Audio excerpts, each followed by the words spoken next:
Bueno, estos últimos tiempos, más de un año va a ser, de que se inició el problema que es obvio en el mundo, hemos pasado por muchos momentos y muchos sentimientos que hemos tenido en este proceso tienen que ver con la desesperanza. Primero por la incertidumbre de no saber qué es, luego nos agarró más miedo al saber lo que es, luego la pequeña luz en el final de ese proceso, sabiendo de que había posibilidad que la ciencia lograra traer alivio. No ponemos la fe en la ciencia sino en Dios, pero bueno, es algo que nos ayuda.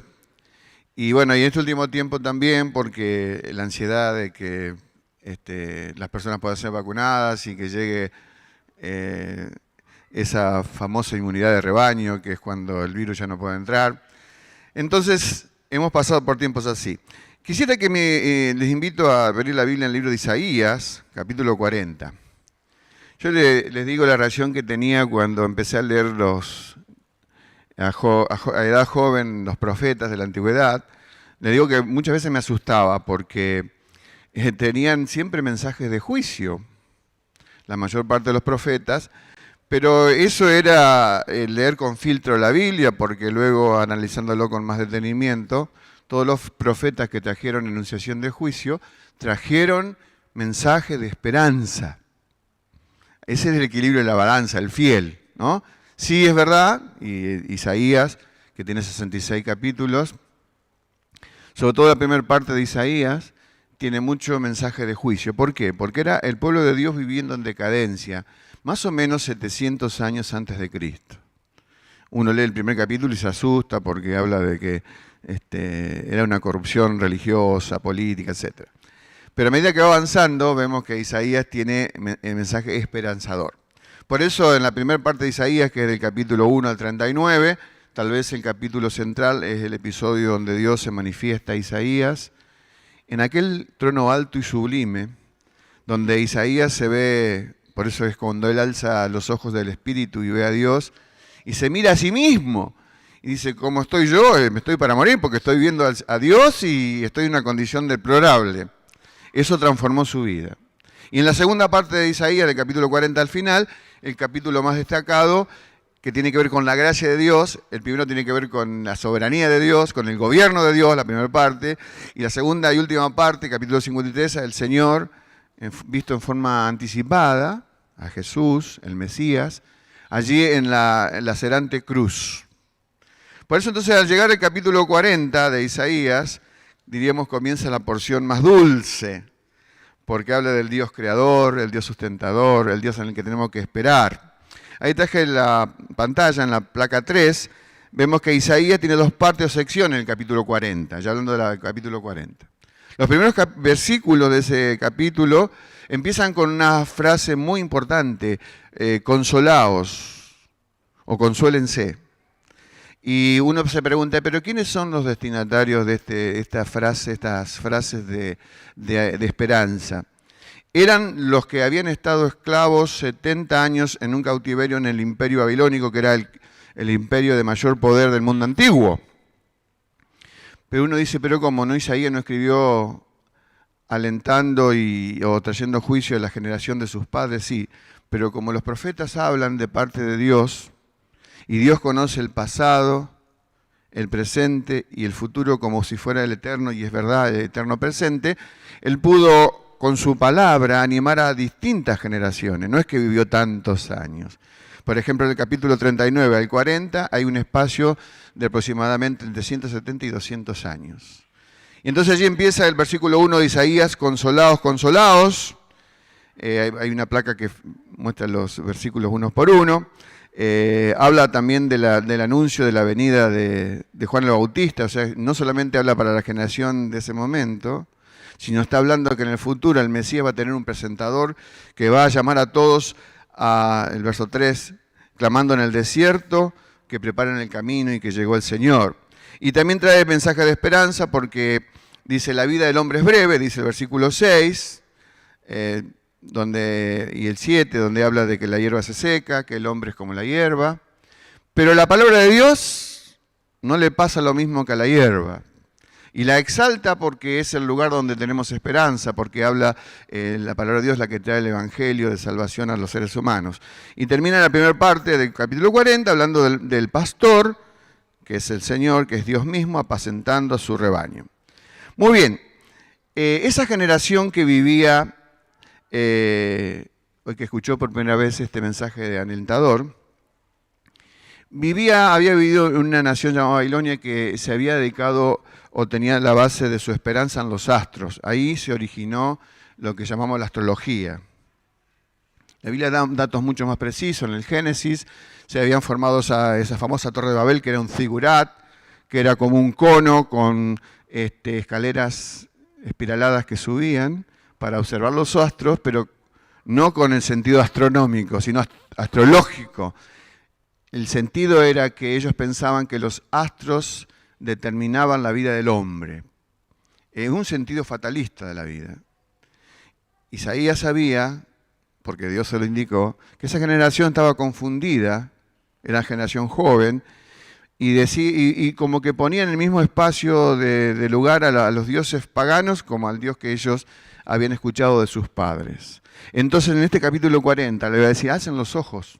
La soberanía no pertenece a los astros, la soberanía pertenece a Dios, al Dios creador. Y por eso el versículo 12, 13 y 14 está hablando de que en una forma poética, ¿no? Porque habla de los dedos de Dios. Dios es espíritu. Solamente el Señor tuvo dedo cuando se encarnó en Jesús. Entonces dice, miren que Dios puso una balanza y pesó los montes, las montañas. Imagínense lo que pesa una montaña, miles y miles de toneladas. Está hablando del Dios poderoso, del Dios creador. Porque la desesperanza de este pueblo había surgido de tener un concepto equivocado de Dios. Cuando en el creyente o en el no creyente se oscurece la visión de Dios, es imposible que tenga esperanza. Entonces lo primero que va a tratar de rescatar Isaías como mensajero de Dios, como mensajero de la esperanza, es decirle a esta generación desahuciada, decadente también como sus padres, que tienen que alzar los ojos y mirar al Dios que hizo todas las cosas en el universo. Entonces hay palabras que va a utilizar en prédica o mensaje, muy, muy importantes que pueden servirnos para alentarnos a nosotros en este tiempo donde surcamos en muchos sentidos desesperanza. Entonces vamos ahora sí, miren, para aterrizar en el capítulo, desde el versículo 25 en adelante está, diríamos, lo más sustancioso de este mensaje esperanzador. Entonces, deja de lado ya entonces Isaías los mensajes catastróficos. Y ahora trae mensaje que esa generación seguramente tomó muy en cuenta. En el versículo 18, que me estuve olvidando de decirles, tiene una pregunta. En realidad a veces nosotros los seres humanos tenemos preguntas, pero este capítulo 40 está inundado de preguntas. Pero preguntas magistrales, preguntas que tienen un propósito de enseñarle al hombre que está empequeñecido por la desesperanza, que tiene que salir de la situación, pero por sí no sale. Entonces la pregunta que está en el versículo 18 está repetida en el 25, fíjense que son pasajes casi idénticos. Y le pregunta a esa generación, Dios, por la boca de Isaías, ¿a qué pues haréis semejante a Dios o qué imagen le compondréis? Cuando, miren, hay una cosa que Dios no tiene y que nosotros sí tenemos. Miren, ¿aventajamos a Dios? No sé, no lo aventajamos. Nosotros tenemos semejantes. Hoy si sos casado te despertaste viendo a tu esposa, tus hijos. Y al venir a la iglesia a tus hermanos. Pero Dios no tiene semejante. Cuando decimos blanco, negro. Día, noche. Frío, calor. Dios, no hay otro para contraponerle a Él. No se le vaya a ocurrir decir Dios, diablo, ¿no? O Satanás. No está para parangonarse, porque Satanás es un ser creado. Entonces esta pregunta, ¿a qué hay semejante? Y el que lo hace, porque el hombre siempre cuando tengamos ahora niños pequeños o nietos en la casa, si le preguntamos que lo dibuje a Dios o que dibuje un marciano. ¿Cuándo dibujó un marciano ahora que está el robot explorador en Marte? Si decimos a un chiquito que dibuje un marciano, ¿saben qué va a hacer? Una carita con ojos y nariz. porque todo nosotros lo tenemos asemejado a la medida hombre. Por eso Dios sabía eso del inicio y puso como un mandamiento: no te harás imagen, ni nada que esté allá arriba en los cielos, ni debajo en la tierra, en las aguas, ni en ningún lugar. Dios no quiere eso. Cuando los hombres perdieron en su ser interior la morada de Dios, comenzaron a dibujarlo exteriormente con la figura de hombre. Eso hizo, ahí traje la imagen de Miguel Ángel Buonarroti, cuando imaginó a Dios en la Capilla Sixtina que está pintado. ¿Cómo lo imaginó? Como un anciano, lleno de canas. Ahí no sé si ahí se ve, sí. Posiblemente pensando que así lo imaginó el profeta Daniel cuando dijo que Dios era el anciano de días. Pero no está refiriendo a que Dios se envejece. Dios no está sujeto al envejecimiento. Miren a la siguiente placa de otros autores del Renacimiento, Masaccio y Francisco Goya, uno español y otro italiano. Pero eso Dios no quiere. No estoy en contra de las obras de arte, está muy bien que las hayan hecho y son admirables. Pero desde el punto de vista espiritual, no nos representan. Muy bien, vamos ahora sí a leer el pasaje, diríamos lo central del mensaje de la esperanza, desde el versículo 25, que repite lo del 18. Leo despacito. ¿A qué, pues, está hablando Dios, me haréis semejante? ¿O a qué me compararéis? Dice el santo. Eso no, el santo no decía en el anterior. Verso 26. Este es clave. Allí comienzan palabras profundas que trascienden esta época, van para atrás y van hacia adelante, porque esto de levantar los ojos está en Génesis, está en el Evangelio de Juan, está en muchos otros lados, Isaías también, en más de una oportunidad. Levantad en alto vuestros ojos y mirad quién creó estas cosas. Porque anteriormente Isaías también había dicho que los hombres hacen imágenes de Dios, el que es pobre lo hace de madera, y el que tiene más posibilidad económica lo hace de madera y después lo reviste de oro y de plata. Entonces está contestando esa manera de trabajar el hombre. Porque el hombre, Dios nos ha hecho con imaginación y con razonamiento. Pero cuando tratamos de imaginarnos a Dios, nuestra imaginación es completamente pobre y nuestro razonamiento es completamente estrecho. Aunque para que podamos ejercerse en Dios, fe en Dios, no necesitamos anular nuestro razonamiento. Al contrario, la fe sigue mucho más allá de donde el razonamiento humano llega. Va mucho más allá. Entonces sigo, levantad en alto vuestros ojos, verso 26. Y mirad quién creó estas cosas. Él saca y cuenta su ejército. Uno dice, ¿qué ejército? Porque les dije que Babilonia creían los astros, la astrología, estaba bien estudiado cómo se movían ciertos astros en el espacio sideral, porque ellos lo estudiaban mucho porque de ellos dependía el futuro de sus vidas. Pero Dios, los antiguos llamaban a las estrellas, les llamaban ejército. Entonces, en una forma muy poética, Isaías dice de parte de Dios, Dios este ejército lo saca, los cuenta, y este ejército es el que da cuenta a Dios. Y Dios está entonces por encima de los astros. No tengas una visión fatalista, habla un pueblo desesperanzado, vuelvo a reiterar porque es importante entenderlo porque están estas palabras. No se copien de los babilónicos, del imperio este que los tuvo subyugados 70 años y que seguramente la influencia cultural había permeado sus mentes, sus corazones, su perspectiva de la vida. Y ahora Dios tenía que reimplantar lo que nunca debió salir de ellos. Ellos tenían más de 1000 años de historia, de que habían comenzado, bueno, mucho más si empezamos de Abraham, pero si partimos de Moisés, donde se estableció la ley, la manera correcta de conocer a Dios. Estaba todo desdibujado. ¿Qué estaban ellos? Ideas vagas, ideas paganas, ideas contrarias al conocimiento. Su vista está nublada. Por eso dice, levantad en alto vuestros ojos. No es un gesto físico, es un gesto del espíritu. Sigo con la lectura. Dice, verso 26 en la mitad donde dejé, a todas las estrellas, llaman por sus nombres. Pensar que en una época el hombre contó las estrellas sin el telescopio y decía que había, creo que llegaron a 1000 en la época antes del telescopio. Y después se dieron cuenta que la Biblia tenía razón, que son incontables las estrellas. Y me dice, a todas llaman por su nombre, ninguna faltará. Tal es la grandeza de su fuerza. Está exaltando Isaías la persona de Dios, de su poder creador y su poder salvador, y el poder de su dominio. Hasta ahí la lectura, entonces.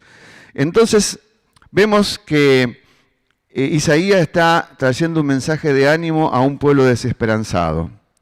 Entonces, si le dice, levanten en alto, verso 26, vuestros ojos, es porque los ojos de ellos estaban desenfocados. Hay una placa allí donde dice una pregunta: ¿dónde están nuestros ojos? La de esta gente sabemos que está mirando a otro lado. Los ojos espirituales. ¿Qué estamos mirando? ¿Y por qué tan importante esa pregunta de dónde tenemos nuestros ojos espirituales? Porque nuestra vida espiritual estará determinada siempre por lo que estamos mirando, porque lo que estamos mirando determina nuestra esperanza. Si yo estoy mirando aquello que no es verdad, que no es verdadero, que es falaz, que es mentiroso, que detrás de eso está la ruina, de ninguna manera voy a cosechar mi esperanza. Ustedes saben que Jesús utilizó también esta expresión, mejor dicho, fue descrito a Jesús alzando sus ojos, y lo hace el Evangelio de Juan. Antes de ir a la tumba de Lázaro para desenterrarlo, para levantarlo nuevo a la vida, Jesús ora y dice la crónica del Evangelio Juan 11, alzando Jesús los ojos a lo alto. Y allí uno dice, ¿qué sentido tiene que describa que levantó los ojos? No es un gesto solamente el físico, no. Es una gestualidad del Espíritu, porque está diciendo, Dios estoy, Dios Padre, porque allí Jesús está hablando como hombre. En muchas ocasiones Jesús habla como Dios, y justamente cuando está orando siempre lo hace en su dependencia como ser humano. Está diciendo a Dios, estoy confiando, estoy bajo una entera dependencia de tu voluntad y de tu propósito. Jesús no hizo caprichosamente el milagro de levantar a Lázaro de entre los muertos. Fue directamente bajo el poder de Dios, bajo el poder del Espíritu Santo. Y cuando él está en Juan 17 orando la famosa oración intercesora a Jesús, también dice lo mismo, versículo 1, 17:1. Estas cosas habló Jesús y levantando los ojos al cielo. ¿Qué está diciendo allí? Es una oración preciosa donde se revela el corazón palpitante de Jesús, deseando que toda la gloria corresponda a Dios su Padre, aún aquellos que iban a creer en Él y iban a vivir en unidad. Entonces, ¿qué es alzar los ojos? Ya está puesto en el libro de Génesis, lo leemos en Isaías, pero resulta que vamos al Nuevo Testamento, entre Isaías y el Nuevo Testamento hay 700 años. Entre Génesis y Isaías, no sé, 1800, 2000 años. Y esta expresión sigue, una expresión idiomática muy interesante. Alzar los ojos al cielo es levantar el corazón a Dios, desatándolo, si está atado, de las cosas de la tierra.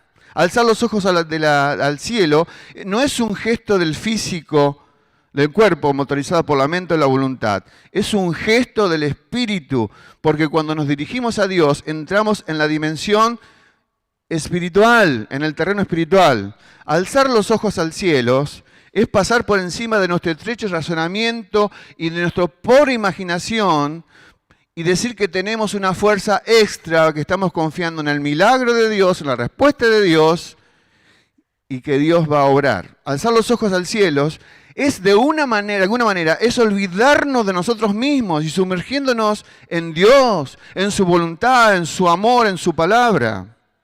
Alzar los ojos al cielo, esto sí, sacado el pasaje de Jesús, Juan 17 y 11, es entera dependencia de Él. Alzar los ojos al cielo es desear que toda la gloria pertenezca a Dios.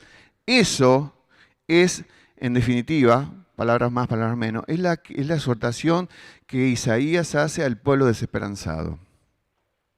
Alcen los ojos, alcen los ojos, alcen los ojos. Estaban allí sucumbiendo ante la visión, la perspectiva, de la forma de ver la vida que tenían los paganos. Bueno, otros ejemplos bíblicos, pastor. Muy bien, hay uno extraordinario que es Josué. Vamos a la placa de Josué. Josué fue el sucesor de Moisés.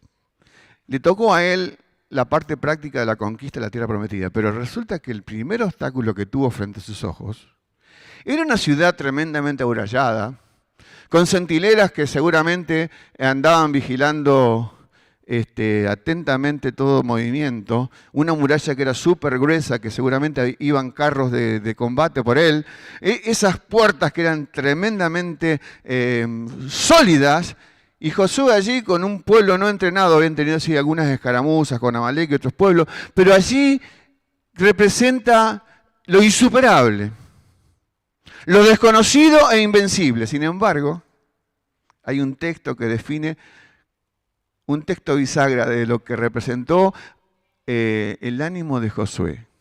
Dice Josué 5:13, que estando cerca Josué de Jericó, alzó sus ojos.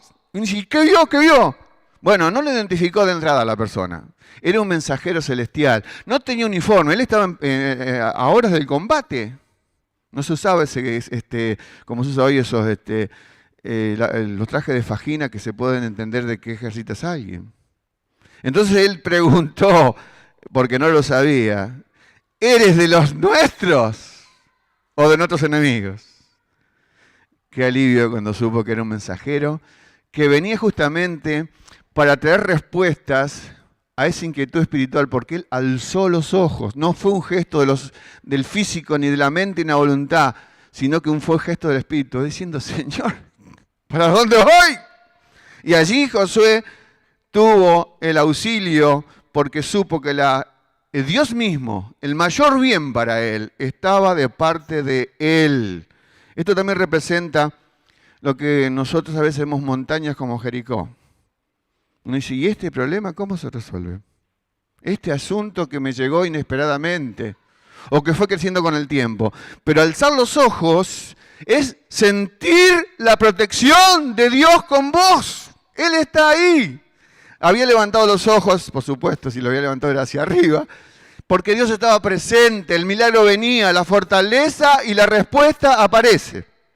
Otro ejemplo, la placa que sigue. Abraham.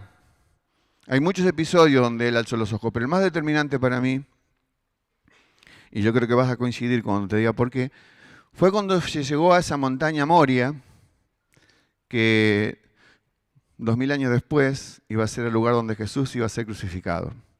Pero Dios como que hizo el ensayo general del Calvario. Y también Abraham con un hijo, ese hijo que tanto amaba, que había tardado tanto en tiempo en esperarlo y buscó otros métodos no santos que no aprobó Dios para que ese hijo viniera. Y cuando ya estaba adolescente, Dios le dijo, bueno, andá y sacrificarlo. Por supuesto, Dios no iba a quebrantar sus leyes. Pero a Abraham no le importó eso. Dijo, mira, si Dios lo va a matar, me lo va a resucitar. Y dice que cuando llegan al lugar donde lo iba a sacrificar, ¿cómo estaría este hombre? Estaría completamente absorto, impávido, sin saber lo que ocurriría segundos después. Estaba desesperanzado. Pero Dios le enseñó ese día, maravilloso principio que está en la Biblia, el principio de la sustitución. Porque cuando él va a levantar su cuchillo y va a hacer el sacrificio, se cortaban el cuello al hacer ofrecidas. Y entonces estaba ya listo para hacerlo. Y si Dios no paraba esa mano, lo hacía. Entonces dice la Biblia en Génesis capítulo 22, Abraham, dice, alzó sus ojos, versículo 13, y miró. Bueno, si alzó los ojos es mirar, no, pero quiere decir enfocó su vista. Ahora, si él estaba en un monte, ¿cómo puede decir que alzó sus ojos? Si ya estaba en lo alto, no es una montaña muy grande esa, ¿no? Es el Monte Calvario.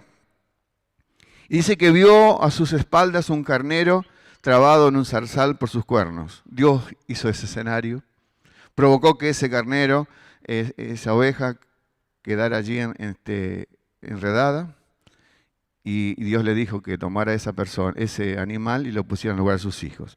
¿Qué representa esta figura de la antigüedad? ¿Por qué quedó allí registrada para nosotros? Porque es un aliento de esperanza. ¿En qué sentido? Cuando nosotros nos atrevemos a ir o pasar por encima de nuestro estrecho razonamiento y nuestra pobre imaginación, Cuando admitimos que Dios está ahí, es cuando recibimos la fortaleza necesaria para trasladarnos y traspasar las circunstancias difíciles. El desesperanzado Abraham encontró esperanza y respuesta en Dios. ¿Cuándo? Cuando alzó sus ojos. El desesperanzado Josué, sometido a una prueba titánica, conquistar el pueblo cananeo más armado y pertrechado de la antigüedad. Y el desesperanzado Josué, cuando alzó sus ojos, encontró en Dios la asistencia. Muy bien, qué importante es alzar nuestros ojos a Dios. Y esto es para nuestro hoy. Cuando te encuentres ante una situación que crees que es imposible de salvar, cuando crees que Dios está poniéndote en un camino donde no ves alternativa y parece que digas el cartelito fin del camino, es cuando hay que alzar los ojos y recibir la provisión de fuerza que Dios nos va a dar. Ya sea tu problema familiar, matrimonial, de noviazgo, situación de incertidumbre, paso del tiempo, los años que nos pasan y se agota, diríamos, el capital que Dios nos ha dado para vivir, no sabemos cuánto, pero es el tiempo de vivir alzando nuestros ojos. Ahora, Jeremías, otro profeta, en su capítulo 12, un día le llegó una queja a Dios, una queja. Los profetas eran todos quejosos, porque como recibían mensajes que no eran populares, cuando iban a decirlo, recibían la desaprobación de sus contemporáneos. Entonces Jeremías, llamado el profeta llorón, le dice a Dios: justo eres tú, oh Dios, para que yo dispute contigo. No me voy a poner a discutir con vos, le dice Jeremías. Sin embargo, le lanzó lo que carcomía su corazón. Es una pregunta: ¿por qué es prosperado el camino de los impíos y tienen bien todos los que se portan deslealmente? Bueno, es una pregunta que nos podríamos hacer nosotros hoy. ¿Por qué estamos inundados en un mar de corrupción? No lo de Argentina, el mundo está lleno de corrupción.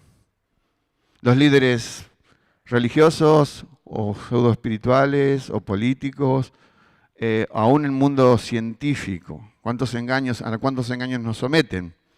Entonces es como que la fuerza termina y caemos en la desesperanza. Entonces Isaías, a vez de decir hay que levantar los ojos, agrega ahora un elemento muy importante en los versículos que siguen. Porque la gente se quejaba también como Jeremías, y lo dice el versículo 27 de Isaías 40. Acá está expresado, todos tienen queja. Entonces Dios como utiliza el sistema de preguntas, algunas que las responde y otras que las tenemos que pensar nosotros. Dice verso 27, y ahí está la queja de su pueblo, ¿no? Ese pueblo que venía de cautiverio, ese pueblo que estaba desesperanzado, ese pueblo que tenía una gran historia hacia atrás, pero que no le servía de nada hasta ese momento. Le dice: ¿por qué dices, oh Jacob, hablas tú Israel? Israel tiene dos nombres, ¿no? Es indistinto usar uno. Uno es diríamos, el legado físico y otro el legado espiritual es Israel. ¿Qué decía esta gente? Mi corazón está escondido de Dios, del Señor. Y de mi Dios pasó mi juicio. Es una pregunta, perdón. Está diciendo, si yo existo, parece que a Dios ni le va ni le viene. Entonces ahí Isaías, que es Dios realmente, trae un arsenal de promesas para poder desentrañar todo esto que está cargando el corazón de ellos. Porque es muy importante, acá tenía una definición de esperanza. Esperanza es un propósito de Dios no realizado, pero asegurado por medio de sus promesas. Y en esto hay que esperar y hay que creer, porque es algo que no está realizado aún. Y acá Dios le va a prometer a ese pueblo sin fuerzas, desesperanzado, desvencijado, desalentado, contagiado con las ideas de la astrología, y decimos somos un remanente en medio de las potencias que pelean por nosotros, el imperio babilónico contra el imperio medio persa, que Dios, dice que Dios lo levantó al imperio medio persa para liberarlos, pero no lo estaban sabiendo, parece. Y entonces empieza a decir, verso 28, sigue el método de preguntas. ¿No has sabido, se dirige a ese pueblo desesperanzado, ¿no has oído que el Dios eterno es el Señor, Yahvé, el cual creó los confines de la tierra?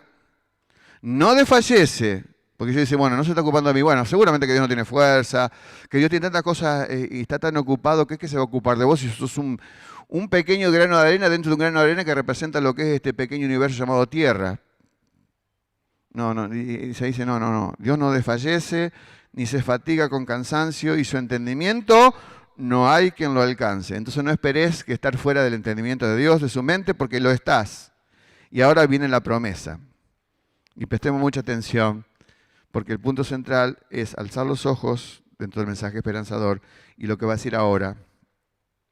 Dice, los muchachos se fatigan y se cansan. No dice los ancianos, porque va a hablar de las energías, no del mundo físico, sino lo que había contribuido a llevarlos a la desesperanza era el desgaste espiritual. Existe el desgaste espiritual.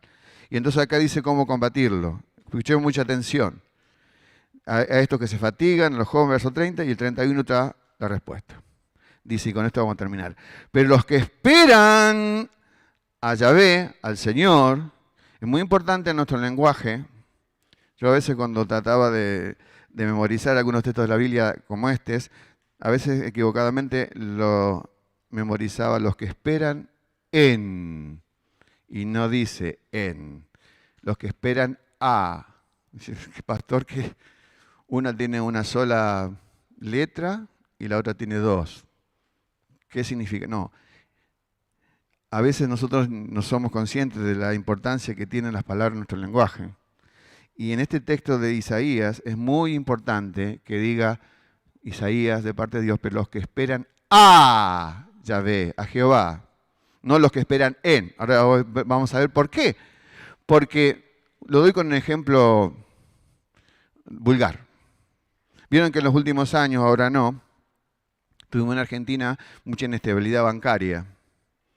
Y mucha gente perdió sus ahorros en bancos que se vienen a pique.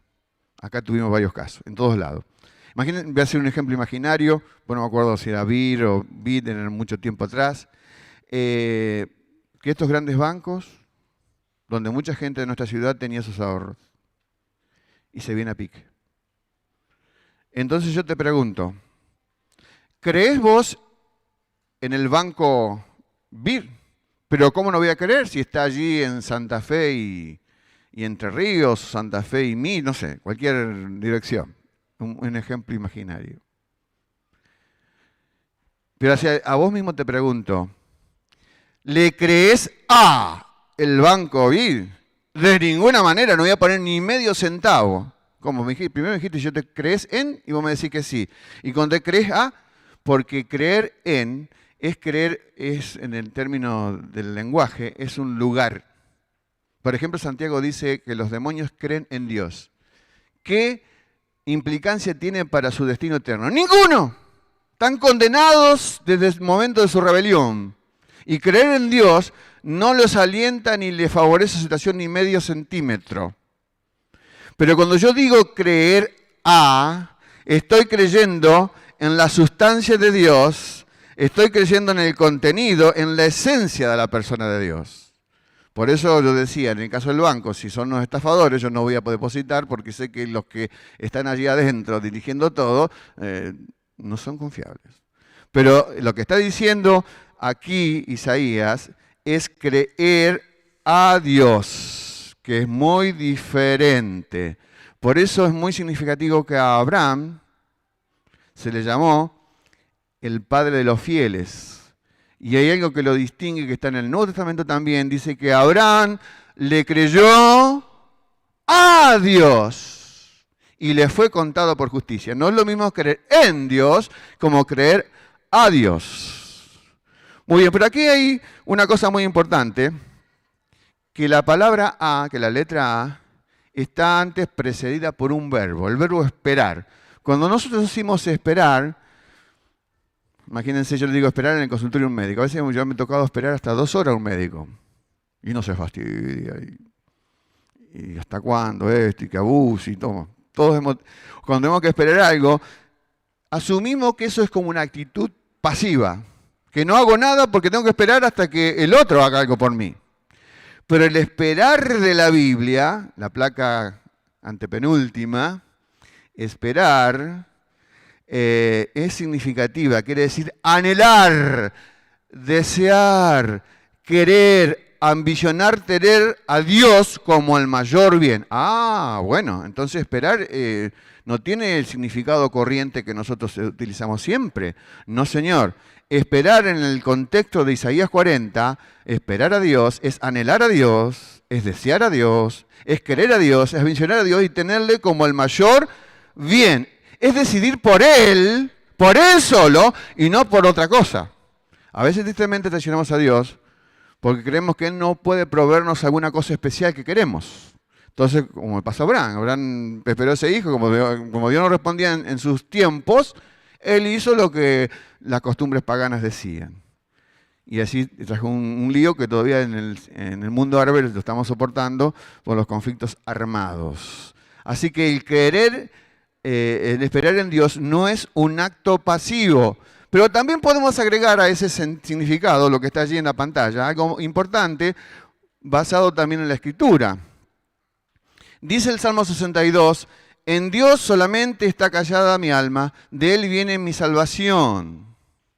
Pero el Salmo 27, 14 utiliza, aguarda a Yahvé. Esfuérzate y aléntese tu corazón. Sí, espera a Yahvé. Es el mismo sentido. Habla de la sustancia, de la esencia de Dios. Al Dios que tiene toda credibilidad. Y cuando confiamos en Él, no hay manera de luego de estar desahuciados o que no nos haya llenado nuestras expectativas.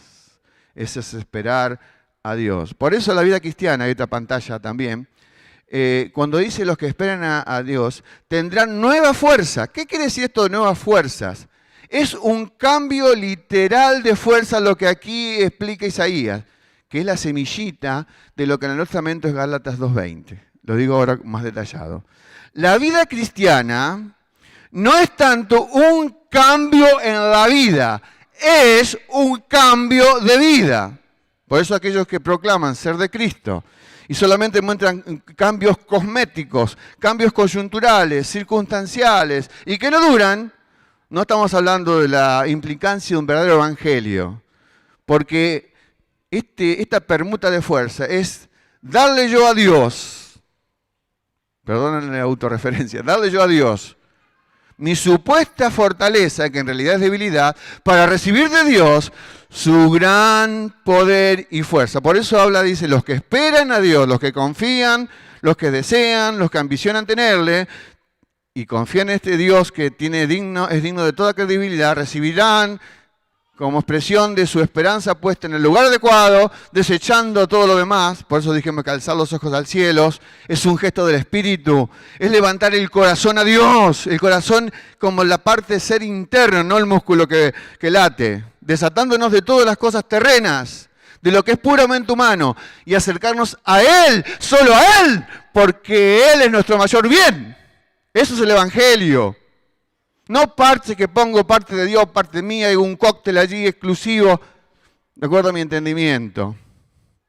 No, es alzar los ojos al cielo para declarar mi total entrega y decir mi total dependencia de Él. Es decir, Señor, renuncio a mi gloria si la apetezco, porque prefiero la tuya.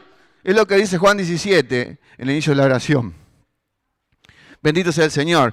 Ahora, si esto se cumple, este mensaje lleno de esperanza, tal vez Isaías es el profeta del Antiguo Testamento que contiene mayor mensaje de esperanza que todos.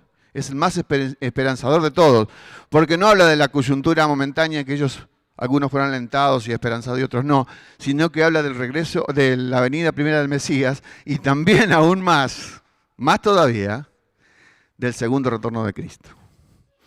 Y por último, en los últimos minutos, aquí se prometen nuevas fuerzas en 3 situaciones de la vida. Cuando se creó el automóvil, con Henry Ford y los que siguieron, en el principio los autos tenían 3 velocidades. Hoy, no sé, yo sé que hasta 7 y debe haber más, no sé, velocidades. Entonces está hablando Isaías que si se cumple lo que Él pide alzar los ojos, dejar de tener esos ratonamientos interiores donde pienso que Dios se olvidó de mí. Dios no se olvidó de vos ni de nadie, porque en su entendimiento no hay quien lo alcance. Y alzás tu corazón a Él, que en realidad es alzar los ojos, y realmente esperás a Dios, no esperás en Dios. Ocurre en el verso 31 cuando terminamos. Dice, la gran promesa para salir de la desesperanza. ¿Cuál es? Los que esperan a Jehová tendrán nuevas fuerzas, levantarán alas como las águilas. Empieza con el requerimiento de fuerza mayor que podemos tener. Porque empieza con volar, en la mitad está correr y en el final está caminar. Desde el punto de vista del orden humano sería primero caminar, me entreno, después cuando ya tengo entrenamiento voy corriendo y cuando ya estoy bien entrenado a correr ya es volar. Dice volar porque las águilas en el Antiguo Testamento son un sinónimo es el ave que vuela más alto. Vuela a 75 kilómetros, diríamos, altitud normal, velocidad de crucero, pero cuando vienen las corrientes termales y los cambios de corrientes térmicas, llega a volar a 150 kilómetros por hora. Que no te choque un águila porque nos hace pedazo, ¿no? 150 kilómetros. Entonces está hablando de que esta fuerza espiritual que corre por nuestras venas del espíritu pueden hacernos llegar a velocidad. ¿Qué representa remontar las alturas? Representan los tiempos de adversidad. Entonces, en otras palabras, Isaías está prometiendo a una sociedad desesperanzada que era de su época, pero nosotros hoy también, que ha dejado su palabra para que bebamos de ella, si estamos en situaciones de desesperanza, en tiempos de adversidad, Dios te dice a vos, me dice a mí, podés adquirir las fuerzas del águila para volar y surcar a una velocidad que no es normal. Y todos creo que hemos pasado momentos así. Ustedes saben por cuestiones de familia lo que hemos pasado nosotros en los últimos 2 años y medio. Y yo no quisiera, sé muchas de ustedes también pasaron cosas así. Pero, ¿qué los mantuvo con lozanía espiritual en medio de las crisis? Es levantar los ojos, elevar el corazón, desatarnos de toda circunstancia humana y esperar a Dios, creerle a Dios, apoyarse enteramente en Él. Porque Él nunca nos abandona. No es que se olvidó, como dice 40:27 Isaías. ¿Dónde está Dios? Que acá no lo vemos. En la adversidad, Dios es Dios y nunca mejor que Dios. Da fuerza para volar. Pero también dice que en el orden bíblico levantarán alas y después se correrán y no se cansarán. Desde el punto de vista físico es imposible correr sin cansarse. Es lógico, somos limitados. Pero aquí habla de fuerzas del espíritu, no está hablando de la parte física, sino la parte espiritual. ¿Qué son los tiempos de correr? Son los tiempos de las oportunidades. Y yo creo que eso se da especialmente en las etapas de jóvenes. Cuando los jóvenes descubren su vocación y tienen que dedicarse a estudiar. Aquí en la iglesia hay muchísimos jóvenes que estudian, inclusive hay 60 chicos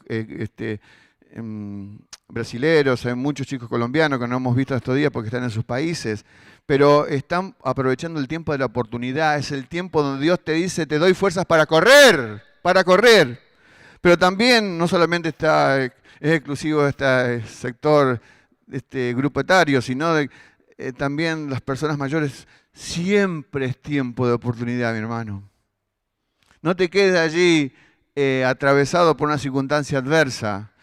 Y hay gente que cuando le pasa vive atormentado, recordando el momento donde hubo ese parate, ese elemento que le hizo detenerse. No, siempre hay oportunidad. Y luego el Señor, para finalizar, dice, y no se cansarán, caminarán. Ahora la tercera marcha, ¿no? Aunque está puesta en inversa, ¿no? Primero el esfuerzo mayúsculo, después el esfuerzo medio y luego el esfuerzo menor. Pero no sin necesidad, sin hacerlo por propias fuerzas. Caminar. ¿Qué representa el caminar? Son los tiempos de necesidad, son los tiempos rutinarios. Es el trabajo de todos los días, que a lo mejor es mecánico y es el mismo. Es darle el desayuno a tus hijos pequeños, o la merienda, o preparar la comida, y cuando uno dice, ay, estoy cansado de esta rutina. Bueno, de los momentos rutinarios donde vos decís me canso de esto, o cuando la carrera es larga, o cuando el proyecto para el cual te estás preparando para ir a un campo de misión te parece que es largo. Bueno, son momentos rutinarios, o sea que en la necesidad Dios está, en la oportunidad Dios está, y en la adversidad Dios está. Por eso cuando hoy repetíamos en el momento de oración, alzaré mis ojos a los montes, esa expresión era porque en los montes de la antigua tierra de Dios, la tierra prometida, la adoración pagana que se había infiltrado, realizaban actos y ritos en medio de los montes. Entonces el salmista dice, yo para ese lado voy, alzaré mis ojos a los montes. ¿De dónde me vendrá mi socorro? No viene del monte donde hacen esos ritos paganos. Mi socorro viene del Señor que hizo los cielos y la tierra. Justamente lo que explicó Isaías, el Dios creador, el que con los 3 dedos, poéticamente, formó todo el universo. Bendito sea nuestro Dios. Bendito sea Él. Por eso, hermano, no quita que si estamos transitando un tiempo de desesperanza, que a través de confiar en Dios venzamos. Pero esto puede venir porque la desesperanza sigue tocando. Ayer hablamos de Ezequías, el rey al cual ministró Isaías. Y él en un momento resolvió, Dios le dijo, ordena tu casa que vas a morir. Y ese hombre ordenó su casa y confió en Dios, alzó sus ojos al cielo, dice Isaías 38. Y resolvió el problema en los términos de Dios. Pero en el capítulo 39, Ezequías se equivoca. Y eso llevó a un desastre a su pueblo. Quiere decir que la desesperanza puede tocar en cualquier momento, pero nosotros podemos repetir que alzaremos los ojos a lo alto, esperaremos a Dios y tendremos como respuesta, porque es parte de la promesa de Dios, por eso es esperanza, es una promesa que no se realizó, pero que se va a realizar. Caminaremos, correremos y volaremos junto al Señor. Que Dios nos bendiga en este tiempo para que seamos agentes de esperanza, no solamente que la disfrutemos nosotros, sino que le contemos a otro de dónde vienen estas nuevas fuerzas. Un trueque espectacular que Pablo después lo iba a describir más claramente. Con Cristo estoy juntamente crucificado y ya no vivo yo. Entonces, más vive Cristo en mí. Cristo en nosotros, la esperanza de gloria. Nos ponemos de pie y damos gracias a Dios porque Él nos llena de toda esperanza en un mundo lleno de pálida y desesperanza. Señor nuestro Dios, gracias porque pusiste a este profeta en la antigüedad y que inclusive este mensaje del capítulo 40, que fue dado mucho tiempo después que él partiera de este mundo, tal vez lo dieron sus discípulos, fue una palabra preservada, dice el libro de Isaías, sellada para ese tiempo donde tenían que recibir palabras de consuelo. Y hoy nosotros, Señor, obedeciendo a lo que tu palabra dice, que todo aquello que quedó escrito es para nuestro ánimo, para nuestra amonestación.